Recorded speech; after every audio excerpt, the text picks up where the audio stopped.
for those that want to put themselves in great position as part of this new development at St. Elizabeth's campus. So I'm excited coming from that meeting, rushed in here to get excited on this show because I'm always excited to have this conversation with you.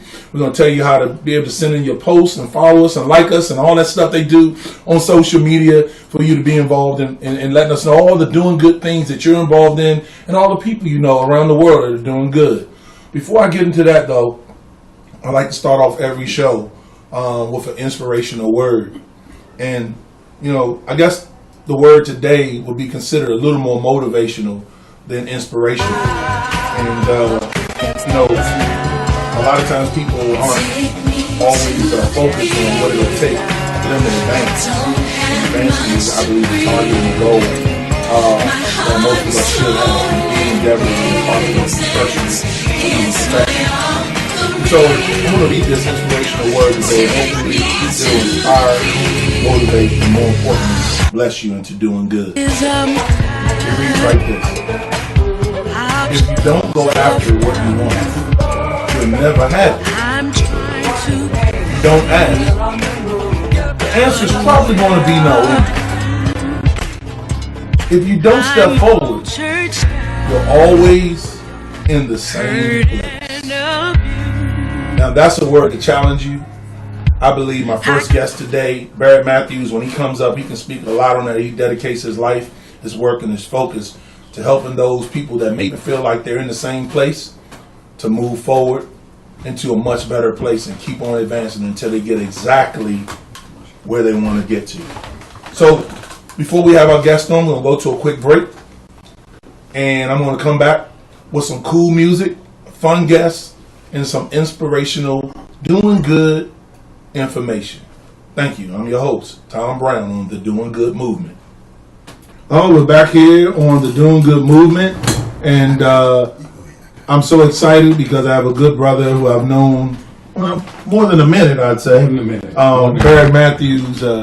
Listen, we got so many connection points and so many reasons why we know, love, and run together, and I could do a whole show on just the things that we've experienced, people that we know.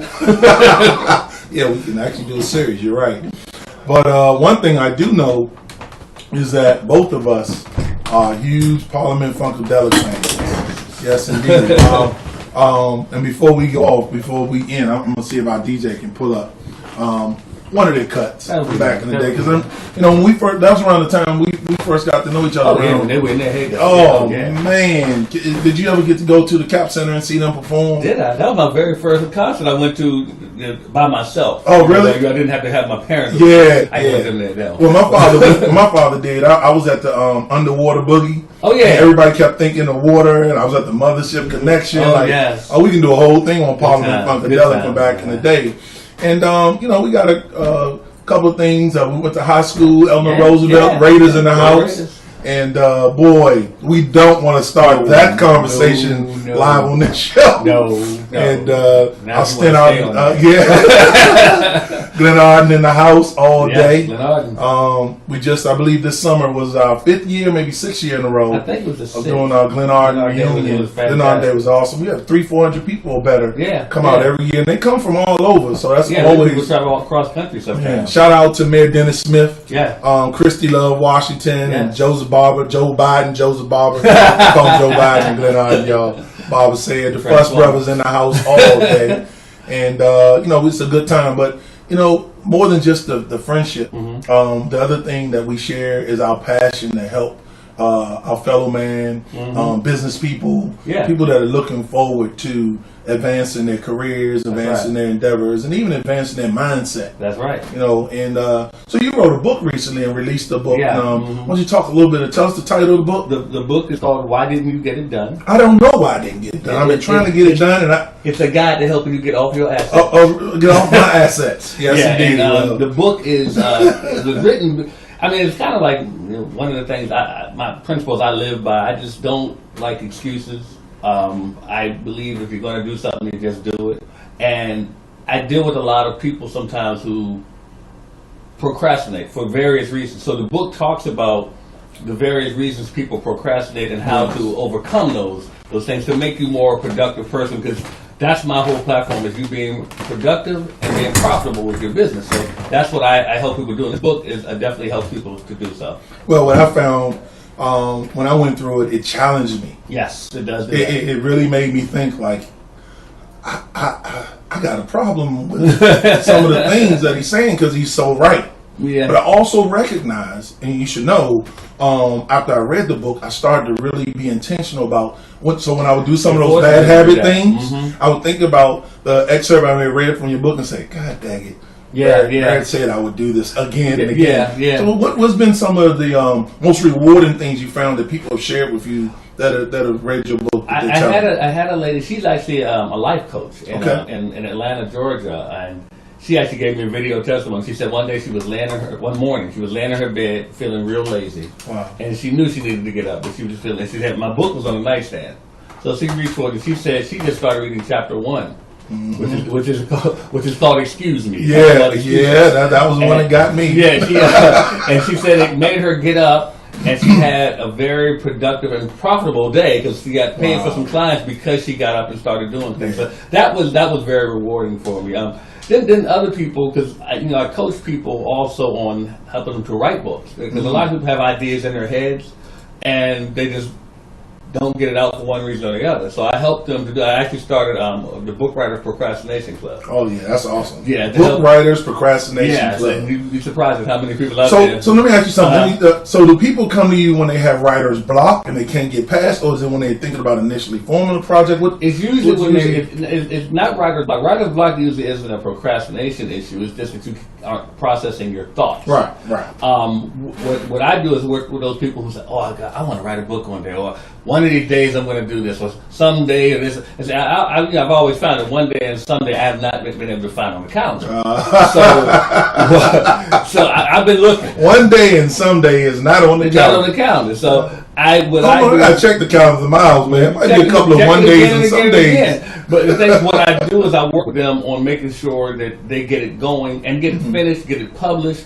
We get some media attention for them, and help them become a bestseller if we can. It's a lot of things that we do to work with them to get it done. And here's the thing: I couldn't preach what I don't practice. I wrote this book. I finished writing this book in 6 days. What? And on the 7th day I rested. That sounds very familiar. Sounds like another book. Don't get me wrong, someone had to edit it and lay out. So my work was done in 6 days. So I show people how to. I don't put that pressure. So I'm gonna give you another book that I need you to write. Okay. Not just why didn't you get it done? We passed that now. How the heck did you get that done? That's what I want to know. 6 days. Then they need to hire me to coach. Can't give me all the secret sauce.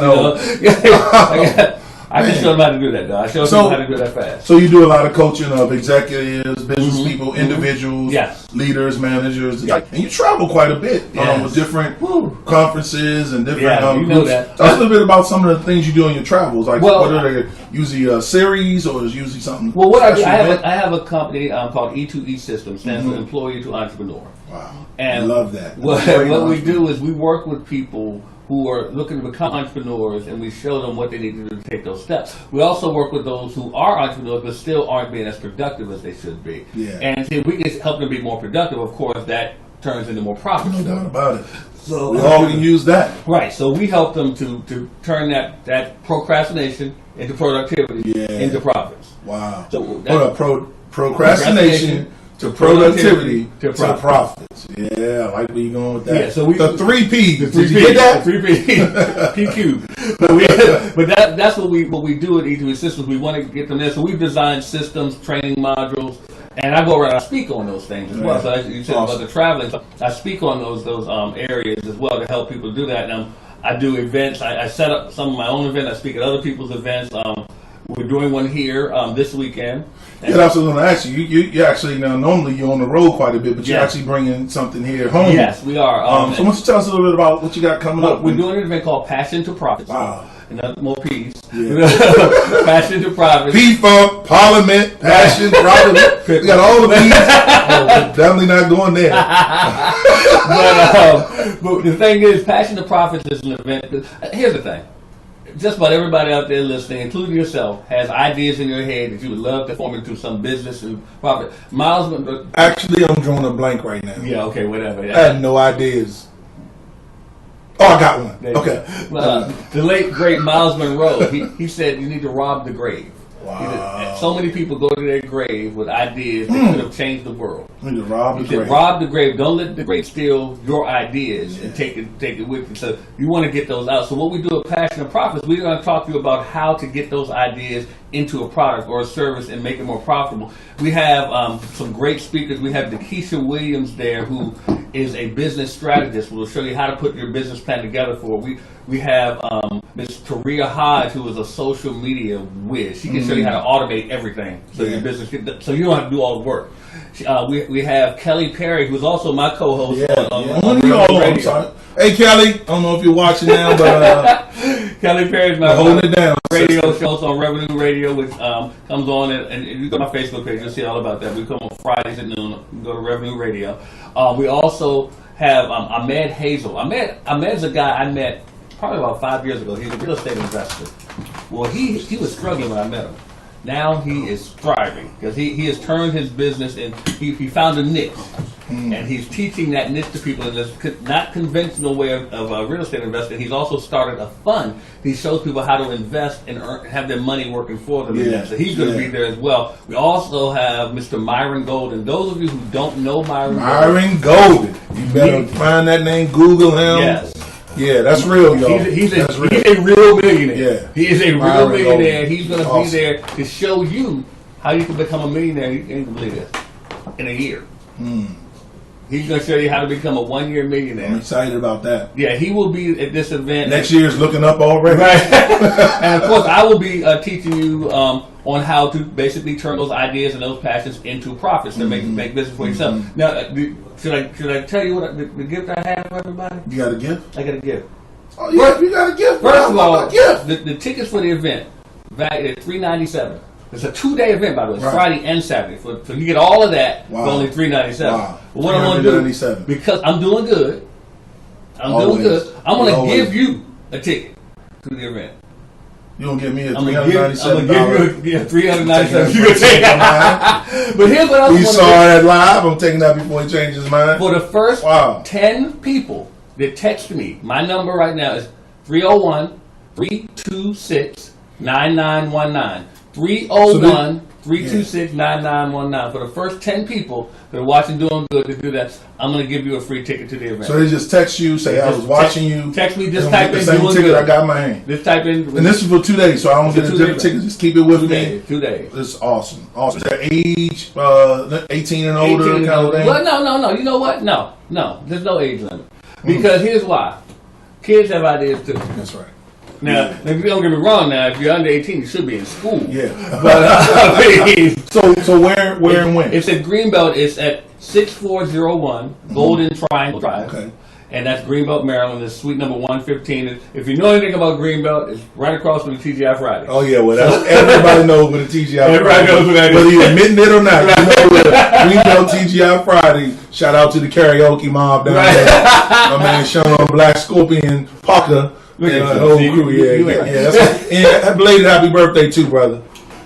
So listen, man, I'm grateful.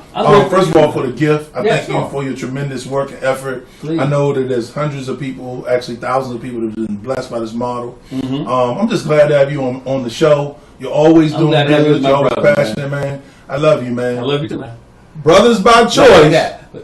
Huh? I love you too, but not like that. I'm sorry. Friends by choice. Brothers by law. Fuss baby, and we do give her. That's my brother Barry Matthews. You need to dial that number one more time before you go, brother. Text him and get your tickets. 301-326-9919. 301-326-9919. I sure hope we got some parliament going off. And I'll make sure that you get into Passion to Profits for both days for the whole weekend. All right. Oh, I think they playing our song, brother. But listen, man, it's always a pleasure. Thank you, man.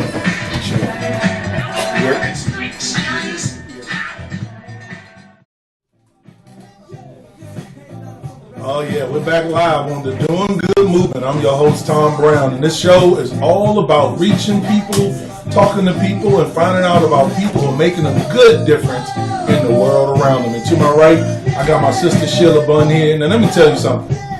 We're here to talk about a special organization and event that she's leading in support of as one of the board members, and my sister Wanda Lockridge, who's leading this foundation. They have a very special event coming up Saturday. But let me tell you, Sheila Bunn, if you don't know, specifically in Ward 8, but the entire DC, this is one of the most devoted, sharpest, smartest sisters DC produces, literally. And she knows her way around the city, but she certainly knows her way around leadership in Ward 8. She's involved in every issue you can think of, from education to activism, politics, economic development, and I just love her. I love her spirit. I love her every time we see each other in and around the community.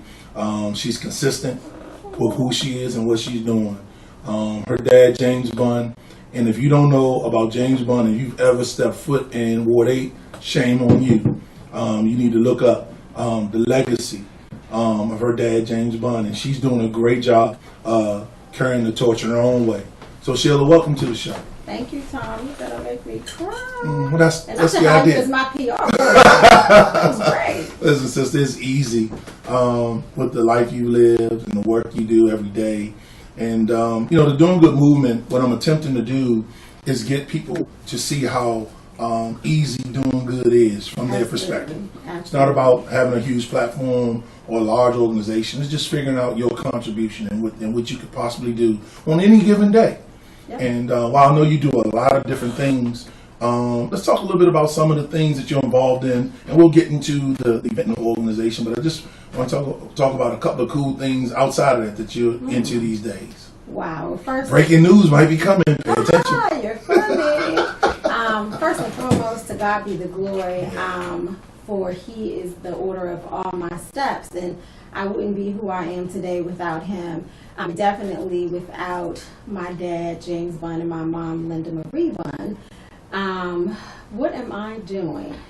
Besides being the co-chair of the events committee for the William O. Lockridge Community Foundation, I'm just active in my community. That's doing good all by itself, sister. Yeah, absolutely. I was born and raised in Ward 8. Ward 8 made me, and my father instilled in me that it is my duty, and it is a commitment to make sure that every single person in Ward 8 is able to live and to play and to work in their community. Yes. How about that idea? Exactly. To enjoy the prosperity that's in this city that's coming to Ward 8, that all of our residents can share in that. So I make sure that I am at my ANC Commission meetings, that I'm at my Civic Association meetings. I'm a member of the St. Elizabeth's Redevelopment Advisory Board. Yes. That was I would say something that weighed heavy on my dad's heart. He wanted to make sure that St. Elizabeth. He led so many meetings over the years. Oh my gosh, yes. I learned so much. I was just watching him lead those meetings because he was letting those people know, listen, this is my backyard. Exactly. So it's a certain way you come into somebody's backyard. You're not coming over here without making sure that our businesses have a part in that, that our residents have a part in that economic prosperity. So I'm glad you're still leading that charge and part of that voice, helping people to sort out, figure out what's smart and what's best for the people that are already here before all charge, and part of that voice, helping people to sort out, figure out what's smart and what's best for the people that are already here before all the ruckus and all the building. I mentioned earlier in the show, I just left Rise, a demonstration center, a huge gathering over there around. Economic development. So that was very nice. It was great to see the crowd, but more important for me, it was important to see certain faces in there to say, okay, we still plugged in, and I'm trying to do a couple of things to help the workforce side and even the entrepreneurial side do some of the things. So I'm excited about that. But we're here to talk about some fun that's going to happen next Saturday. Yeah. Now, I've been hearing about this event for a couple of years, so I'm really all doing good again in what I call Ward 7 and 8, Ward 15. So talk a little bit about the organization and what's coming on next Saturday. Absolutely. So on Saturday, November 14th at 7 p.m., the William O. Lockridge Community Foundation will be hosting its 5th annual Dancing with the Scholars Scholarship Fund. Dancing with the Scholars. I love the sound of that. So what we do is we get students. So y'all just throw scholarships up there and they just dance over? No, we don't throw them up there, but we talk to the principals at Ballou, Anacostia, and Woodson Senior High School. Woodson Warriors, baby. And select students who have some dancing interest to perform for scholarships. That's awesome. The mission of the William O. Lockridge Community Foundation is to make sure that our young people have an opportunity to better themselves through college if that is their choice. William Lockridge fought every single day for our kids in Wards 7 and 8 in particular, but citywide, but in particular 7 and 8, to make sure that they had all that they needed to do well in school. Yeah. And also to do well at home, because we know for some of our kids, if you're not doing well at home, you can't do well at school. So he fought to make sure that at home and in school, that our kids, that our babies were taken care of. So Wanda Lockridge, his widow, is continuing that legacy. So on the 14th, we're going to have students from Anacostia, Ballou, and Woodson dancing for scholarships for college. And so that's a 7 p.m. to 10 p.m. 7 p.m. to 10 p.m. Yes. It's at the Arc. It is at the Arc. Arc It's is been there since- yes. They have been a great partner with us. We've held it from the beginning, and whatever we need, the Arc has always been a great. That's a community great partner. venue. It is. It's a great It venue. is. So I want to know. So I know you have judges. So tell me a little bit about the format of the night. How does that go? Basically, with where the performances are concerned, we show a little clip of the rehearsal. So the students are rehearsing now. So we give you a little teaser about what they've been doing in their rehearsals, and then they come out on stage with their dance partners. So each student from Ballou, Woodson, Anacostia, they dance with a State Board of Education representative. Yeah. So we have T.R. Jolly, who's from Ward 8. All right. We'll have our Ward 7 rep, and we'll also have Mary Lord, who's an at-large member. Yes. So those couples dance together. Hey, Mary got some moves because she's been on more than one. Hasn't Well, she? this is her first time really? dancing. Okay. But I've seen her rehearsal. Yeah, and she can do a little bit. I thought I She saw can some do a clips. little bit. Yeah. So Mary that'll got be those exciting. steps. And then we typically, for our judges, we have the council members from the respective boards. So we'll have Council Member Yvette Alexander. Yeah. We'll also have Council Member LaRuby May. Cool. And we typically have the chairman of the council. Okay. But this year we wanted to do a little different because the chairman is out of town. Yeah. So we've asked Kenya McDuffie, who's Oh, the wow. chairman pro tem, Okay, cool. to come aboard and Oh, that be a sounds like judge a this great year. panel So of judges. I think we're going to have an awesome panel of judges. Yeah, I think so. And it's going to be a packed house, and this is really special for us because this is year 5. This is a milestone for So us. they dance, and then through that, can you talk through how the scholarships part, how it kind of generally plays out? Sure. So once the judges pick the winners, the first place winner is presented with, I believe, don't quote me on the scholarship amount, Yes. because it varies depending on how much we Yes. raise every year. Yes. So it means we need to get more tickets to Exactly. increase the amount of scholarship Exactly. that's being awarded. So that's a direct opportunity for us to support and engage. The more we involve, it's one thing to hear doing good, but here's an opportunity for you to actually be a part of doing good. While we have a lot of entertainment going on doing this show, it's really about giving you an opportunity to plug into doing good things that are already in our communities and finding a way to be a blessing. So the more of us to get tickets and support, the more that these young people will get. The time is running out. We Yes. only have a limited It's only amount next of Saturday, tickets right? left. So about Next 8-9 days Saturday. away. Absolutely. So you can still get tickets, but you got to do it fast. Yes. You can go to the William O. Lockridge CommunityFoundation.org. Yes. To get William O. your Lockridge. tickets. William O. Lockridge CommunityFoundation.org. Okay.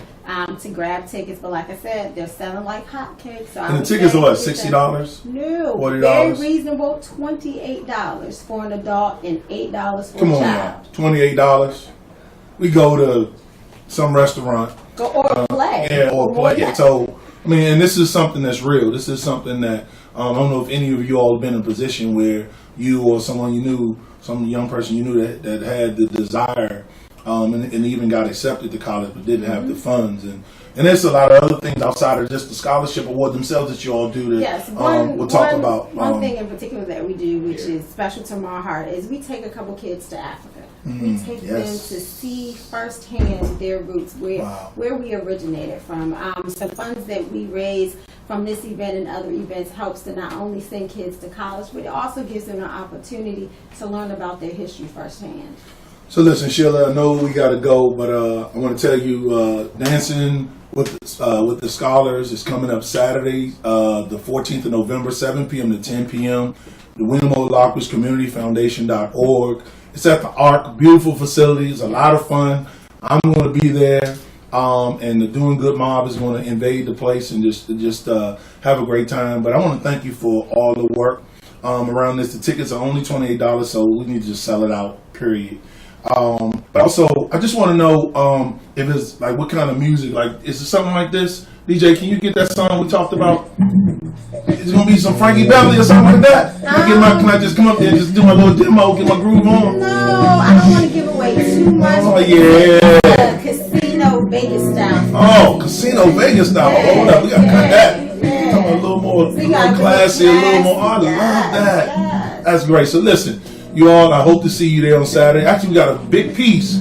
Actually, I sit down and interview Wanda Lockridge in the William O. Lockridge Bellevue Library with Sheila Bunn and Wanda Lockridge, and that's going to be airing this Sunday, 4:30 p.m. on News Channel 8. We're streaming live right here on www.thedoinggoodmovement.com. My sister, I love you. I'm so glad you dropped in on us. Thank you for always doing good. And I look forward to seeing you on next Saturday. Thank you. Before you kick me off, I just want to say, again, to God be the glory. This is a wonderful platform that you have established. And if we could spread this would be amazing, because our kids need to see and hear that there are positive things going on with our black men in our community. Wow. So thank you for now you trying to make me cry, Sheila? I'm not. You trying to return the favor? I'm not, but I got to give praise where praise is due.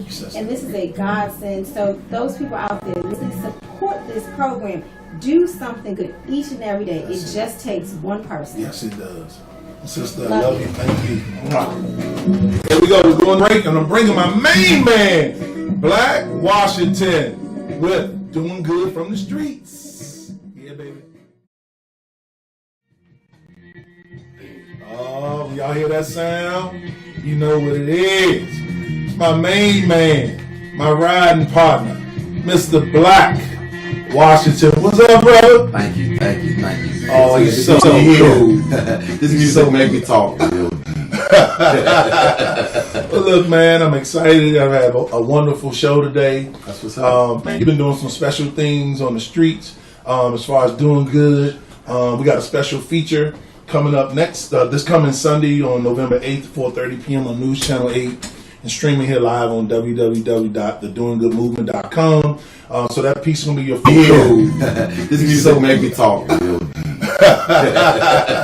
Well, look, man, I'm excited. I have a wonderful show today. That's what's up. You've been doing some special things. This music make me talk.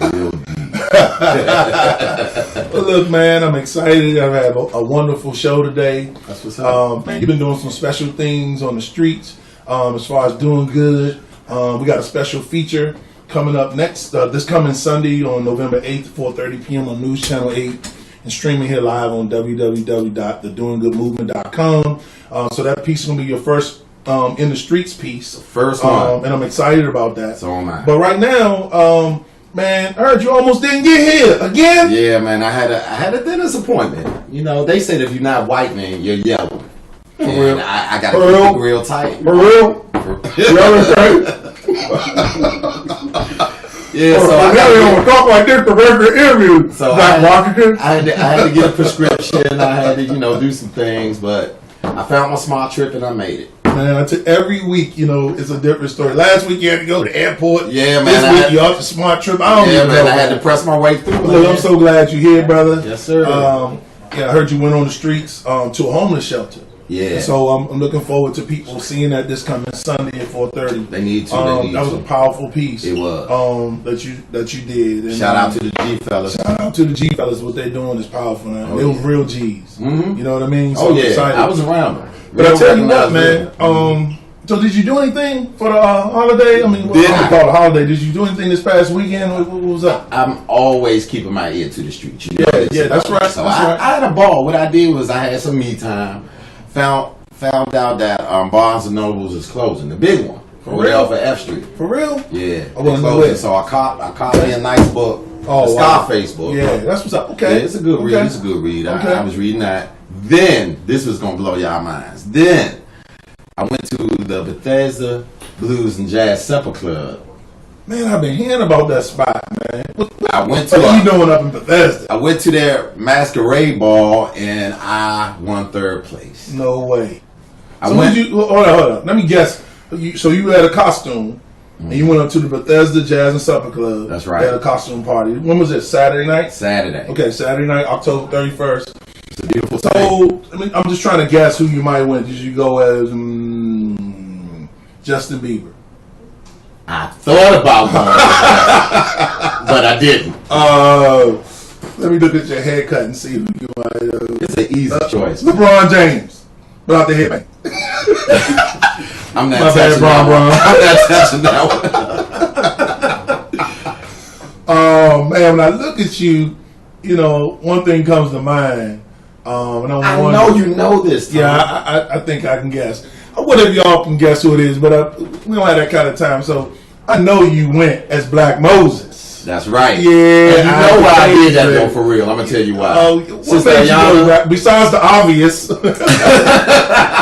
Sister Ayana, Dick Gregory's daughter. Yes. My Sister Ayana. When she looked at me in my eyes and said, "You look like Isaac Hayes." Oh, that's when I believed it. So let's set the stage right now. Yeah. We were actually recording for this show. If you all saw her on our first program on Channel 8, she was one of our first guests, Ayana Gregory, and doing that taping. Beautiful sister. She said, "You look just like," she was talking to Black, and said, "You look just like Isaac Hayes." So we kind of looked down and said, "Oh my God, yes!" And so it was kind of like Prince. If she looked you in your eyes and tell you look like somebody, that's who you look like. Yeah. Well, that makes sense. People have said it, but before I had a beard, they never said it. Yeah, but now that you got the beard, you got the whole Black Moses thing. So let me set it up. So when I went to the Bethesda Blues, Jazz, and Supper, I basically got in line for them to see if I was going to place or what have you. Man, they showed me so much love. It was ridiculous. They was shaking my hand like I was him. Mm-hmm. Well, listen. It was so an epic night. You was Black Moses for a night for real. Yeah. Not just in the costumes. Oh, but see, when I was going to the event, the young kids thought I was Rick Ross. Okay. So I went. That's funny. Yeah. So I never made the connection. Right. So when because Rick of the Ross, somebody looked like Rick Ross. Yeah. And the beard. They said Rick Ross, and I was like, oh. And he was like, yeah. I think next week we might show that picture of you. But I hear the music, so that means our special guest has arrived. And those of you all who know what it is, you'll recognize this song here. Will give you a clue about to come in. My sister, we got somebody who we was out on the streets with a couple of weeks ago. Yeah. And she's gonna slide her in. Let's see if we can get Michelle to slide on in here with us. And we're gonna have a little fun and talk a lot about some of the things that people expect to see coming up. Hello. Why don't you have your slide over? Let her slide over here. Yeah, get right here. I'd much rather have her sit in this chair right now. Me too, Tom. Thank you so much.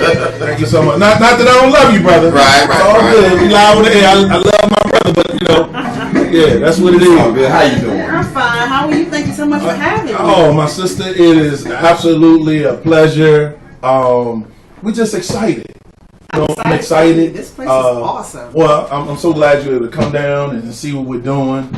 And all the great work. Listen, we had the music in the background. Y'all know what it is. Right. Michelle get on the stage. She's like no other, and she's an icon in DC. That's right. Thank you. And where? In DC. Thank you. We had this whole DC DMV debate going between me and Black all the time. He's straight up. He just want to do DC and then Maryland, Virginia. I'm saying DMV. I actually. At one point in time, you may not notice, but I had my own morning show at Go Radio for about 2 or 3 months. And Chucky Thompson, who's kind of a I've met Chuck. I've been to a studio. Yeah, I interviewed him. I used to be one of his artists back in the early 90s. Chuck Life? I was part of Chuck Life. Right. I was one of the artists on Chuck Life. And where? Washington, D.C. I want to tell you something, though, that you might be surprised to learn, because we actually had a conversation about that. And he's one of the he's one of the people who actually like the idea of DMV, and he explained why. And when he explained it to me, because I'm one of those DC people too, but when he explained it to me, somebody else I know. Yeah, I'm gonna say what he said. He said that because especially when it comes to he was talking about hip hop and talking about go-go and our music, and the fact that because DC is so small a city geographically, and because of the gentrification and stuff that's going on, and a lot of people from DC have been pushed out into Maryland and stuff, that we really can't at this point in time afford to be so territorial, because we are stronger as a unit, including these other areas who also have urban areas, than we are sort of isolated in this one of those situations. So I understood his position on that. I look up to Chuck because he's a phenomenal producer and all that, but he's not right about everything. So I understand that. You're not always he's like Sway. He don't have all the answers. Michelle, we could go all day, and this bro right here. Look at this button, Michelle. This is that's right. But Black Washington, that's his name. So you know what it is. Let me tell you this, Michelle, and I'm not going to be long because I'm so glad that you're here. What I'm saying is this: we need our own identity as far as a statehood first. Okay. Then we can merge with other states. Okay. I like that. Exactly. So I'm not one of your ignorant counsel saying, "Well, I'm just DC." No, it's thought put behind it of why I take it. I'm good. But no, he's a really good guy. Yeah, no, it's all good. And Chuck, I know he had integrity when he said what he said, but I disagree. And you're allowed to disagree. I will. Look, listen.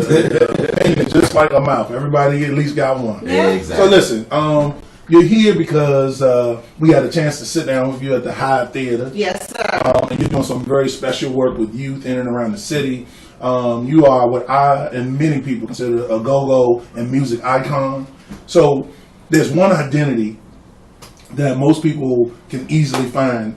But what I love about the interview and the things I learned is there's a whole nother beat that you're out here walking to. And actually you're leading a beat that's leading people to a legislative mindset around youth empowerment and a whole piece that deals with conflict resolution. Yes. And so that's a whole nother identity. And what I love about it personally, being a native Washingtonian, is it kind of takes the genre of go-go to another dimension in the way that we can serve our community. Nobody did it better than the Godfather, in my opinion, Chuck Brown. That's why you see this picture is always on display when I'm doing my show. And of course, we got Juju in the back photobombing because a lot of people are like, what's that in the back? And that's Juju. That's him. Yeah, that's him all day. And so, my sister, what kind of inspired you to even go down this path of just saying, well, I don't know, there's a big interview that's going to show this Sunday on News Channel 8 that features a whole conversation, but I just wanted you to touch a little bit on how you are trying to use your go-go fame and identity to translate into touching youth's lives. Well, I owe a lot to the community because they are the people who've been supporting me literally for the past 15 years since I've been performing in and around D.C., Maryland, and Virginia.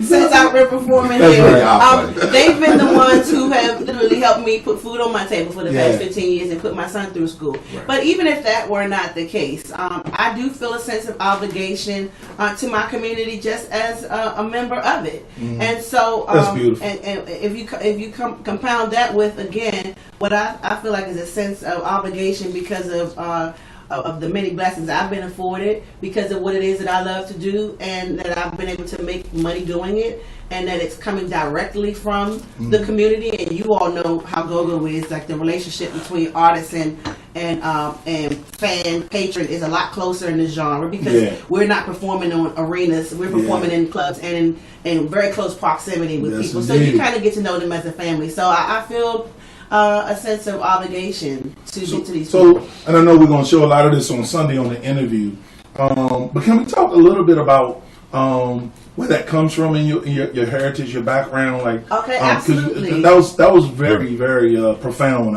I heard you explain I'm glad you asked that question because, my grandmother, her name is Dr. Elise Galati. She's the head of Drug Abuse Administration. Well, actually, she was the former head of the Drug Abuse Administration at Howard Hospital and also the founder of DC Rap Incorporated. And a lot of people know DC Rap Incorporated. And she has always, and my whole life, been the one to sort of make sure that she instilled in not only myself and in my mom and in my family a sense of black empowerment, if I can say that. Is it PC? Absolutely. Still PC to say that? Yes, it is. And any empowerment is PC. Right, absolutely. And so, and also of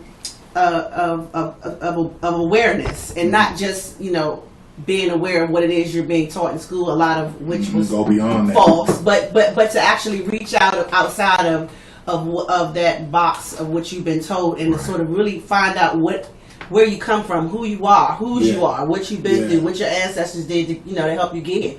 And so it just comes from that. And my mom is the same way. I was just I was just telling someone that my mom has been out here with Black Lives Matter, laying in the streets with everybody else, that's blocking awesome. traffic and carrying on. Wow. So that's just kind of the thing. All right, Mom. That's what it is. Hey, Mom. Right, my mom sent put up a post on her Facebook page and said, "Okay, everybody, if I get locked up, y'all know I was on 7th Street by Gallery Place." And I'm like, I screenshot that and said, "Now, how many mothers do you know that are on Facebook talking about come and get me out of jail because I'm at a protest?" But she's a child of the civil rights movement, so the struggle is real. It reminds me a lot of the. It's funny because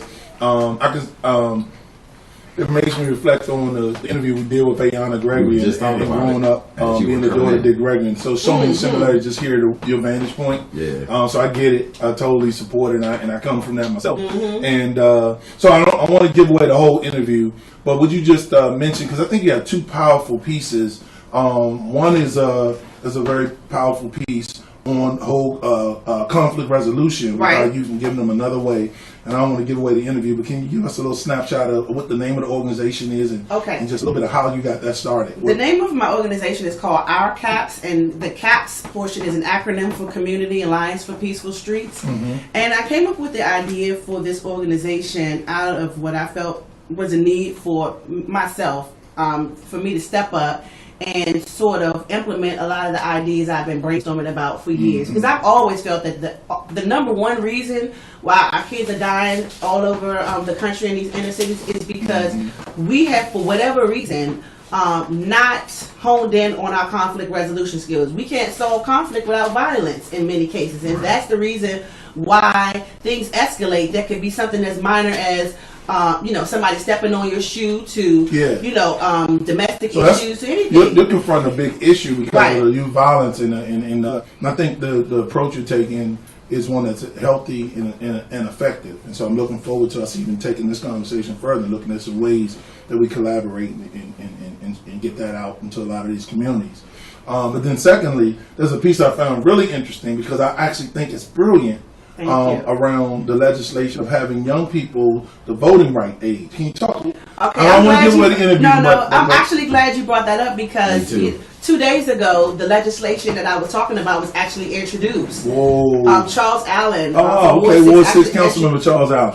Shout out to you, Charles. I love you, bro. Yeah, appreciate that, man. He and Councilmember Russell and Silverman co-sponsored the bill with him. That's what's up. It was introduced into legislation on Tuesday, and it's gonna it hasn't been voted on yet, but it's been introduced into legislation, and my mind has been kind of blown away by the whole thing because I came up again with the idea to take this proposal to the council, to DC City Council, because I went to an emergency meeting over in Ward 7 in August after Tanika Fontenelle was murdered, and they had an emergency because there was this big surge. You all know that there's been a whole lot of murders in DC this year. It started to remind us of the early 90s and the late 80s.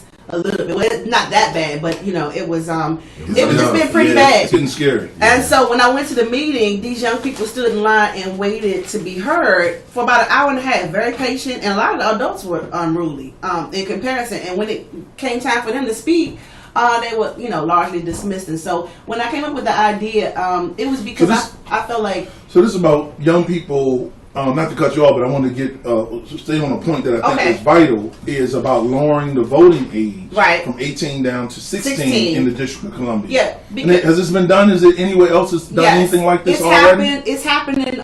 It's already happened in Tacoma Park and in Hinesville. Wow, who knew that? Absolutely. I didn't know it until I did the research. Tacoma Park and Hospital already have the voting age Already down have to it. 16. They passed You it got in local precedent 2013. already. Mm-hmm. Wow. Yep. And they have excellent results too. The youth there are voting at twice the rate of the adults. Wow. So yeah, see there you have it. Yep. And most of the movements that's happening in world history have been driven by youth. So I think Absolutely. empowering young people. Listen, I don't want to give away the rest of the interview. All right. If you want to see the full interview, we have a good time. We sit up in the Howard Theater. We actually walk the block. We have a couple of cool things that happen on the interview coming up this Sunday, 4:30 p.m. on News Channel 8 or streaming right here live on www.thedoinggoodmovement.com. We got my sister. I consider her one of the iconic figures of go-go. Royalty. But she DC. is a real Thank you. DC human servant. Exactly. And my sister, thank you for gracing the Doing Thank Good you. movement. And we're looking forward to seeing you out there doing more good. Thank you. Thank you for having me. Glad to have you, sister. Thank you. Bless you. All right. Thank you. No, go ahead with that. It's always a pleasure. Yeah, what you know about that? That was good. Yeah. Yes, indeed.